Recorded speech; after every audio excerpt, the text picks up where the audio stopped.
네, 샬롬. 사랑하는 여러분 반갑습니다. 6월 16일 금요일 아침에 주님 이름으로 인사를 드립니다. 자, 이 시간 하나님께서 우리에게 주신 한 구절 묵상할 말씀은 유다서 1장 3절 말씀인데요. 함께 읽어보겠습니다.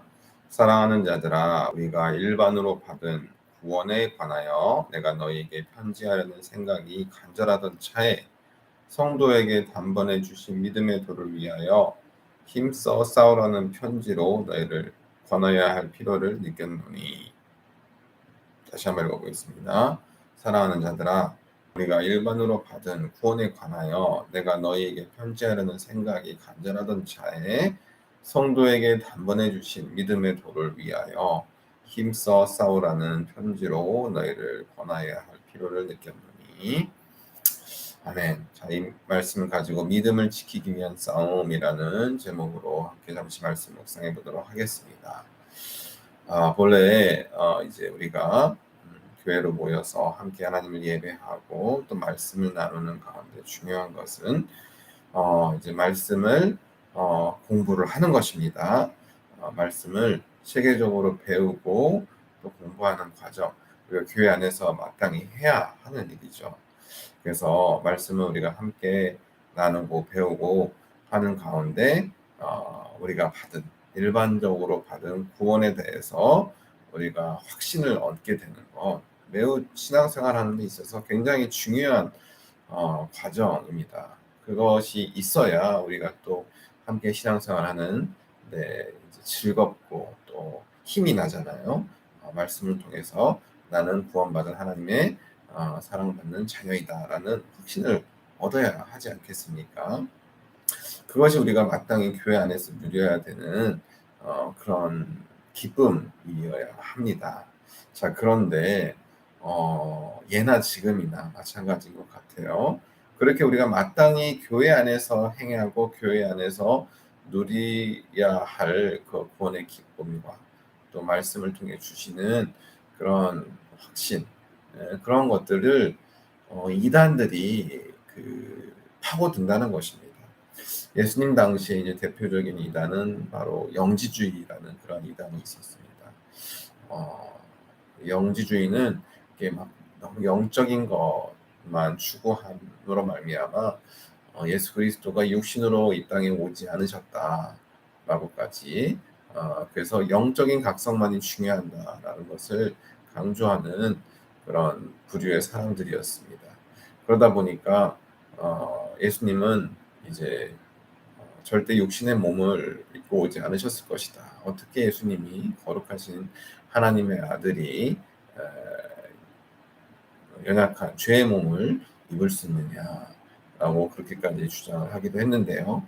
아무튼 뭐 더 자세한 이야기는 영지주의에 대해서 여러분들이 검색을 해보시면 될 것이고, 중요한 것은 이처럼 이단들은 아주 교묘하게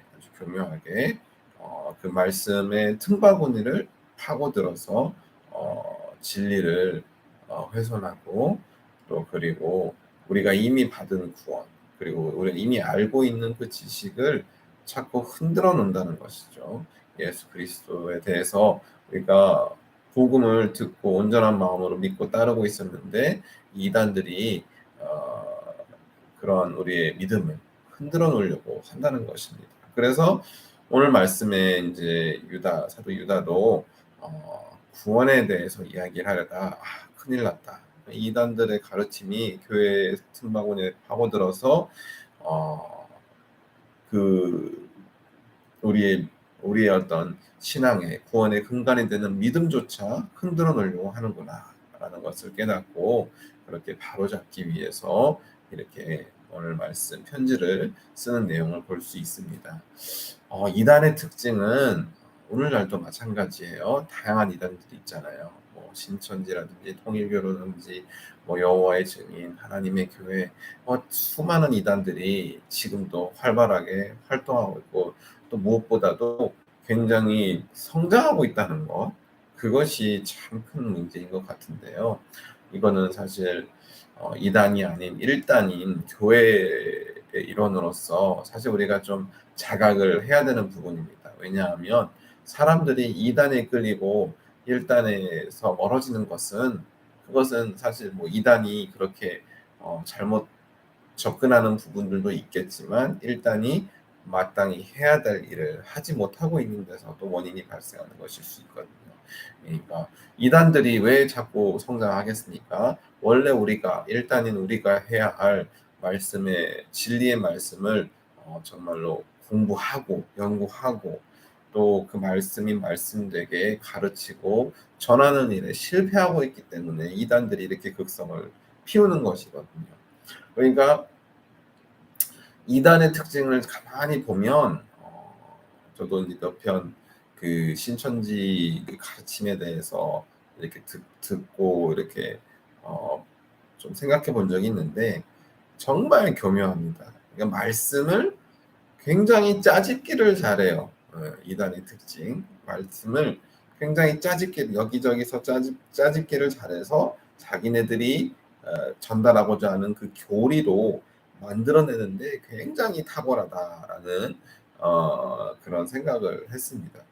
그 짜집기를 잘한다는 것은 뭔가 딱딱딱 잘 들어맞게끔 이야기를 잘한다는 거거든요. 근데 우리가 말씀을 이렇게 읽고 묵상해 보면 알겠지만 하나님의 말씀을 여기저기서 막 따가지고 막 이렇게 짜집기 한다는 게 그게 사실 올바른 접근이 아닐 수 있거든요. 왜냐하면 하나님의 말씀은 그 맥락 안에서 성경이 쓰여진 그 맥락 안에서 우리가 이해를 해야 되고 그리고 뭔가 이렇게 딱 맞아떨어져야 그게 정답이다라고 사실 말할 수 없는 부분이 굉장히 많습니다. 왜냐하면 무언가를 어떤 교리적으로 확실하게 이렇게 전달하는 목적으로 성경이 쓰여진 건 아니기 때문입니다. 살아계신 하나님의 말씀이 무언가를 우리로 하여금 교리화시켜서 우리가 이거는 이래서 이래, 이거는 이래서 이래, 딱딱딱 맞아떨어지게끔 기록된 것이 아니기 때문이에요. 하나님의 말씀을 우리가 그렇게 공식화한다는 것은 굉장히 위험한 일이기 때문입니다. 그래서 우리가 말씀을 접근할 때는 항상 열린 마음으로 접근하고 같은 말씀이라 할지라도 그 말씀이 그때그때 우리에게 주시는 감동과 메시지가 다를 수 있거든요. 그래서 항상 열린 마음으로 말씀을 읽고 물론 그 가운데 보편적 진리가 있죠. 예수 그리스도 우리가 그분을 믿음으로 말미암아 구원을 얻는다. 이러한 보편적 진리들이 있습니다. 하지만 그 외의 것들을 어떤 교리화시키기 위해서 딱딱딱 짜집기를 하는 것 그것은 우리가 굉장히 경계를 해야 되는 부분인 것입니다. 이단에 빠진 사람들의 특징 중 하나는 생각이 닫혀버린다는 거예요. 그들은 자기네들이 알고 있는 것이 전부인 것처럼 생활을 합니다. 그리고 문제는 뭐냐? 그렇게 이단에 빠진 사람들은 어느덧 자신들도 모르는 사이에 그렇게 세뇌가 당했다는 것입니다. 여러분 뭔가 이 사람 좀 세뇌당한 것 같은데 라는 생각이 든다면 그들이 이단의 가르침에 빠져 있을 가능성이 높다라는 거 좀 주의를 하시면 좋을 것 같습니다. 우리가 믿음을 지키는 데 있어서 이처럼 이단의 공격들이 예수님 시대나 오늘날이나 너무나 활발하게 이루어지고 있다는 사실을 우리가 경각심을 가지고 생각해 볼 필요가 있습니다. 그래서 우리가 더욱더 진리의 말씀을 말씀되게 이해하고 받아들이려면 우리가 우리 스스로 말씀을 가까이 하는 삶을 살아야 한다는 사실을 꼭 잊지 않았으면 좋겠습니다. 그러면 오늘 한 구절 묵상 나눔은 여기까지 하도록 하겠습니다. 감사합니다.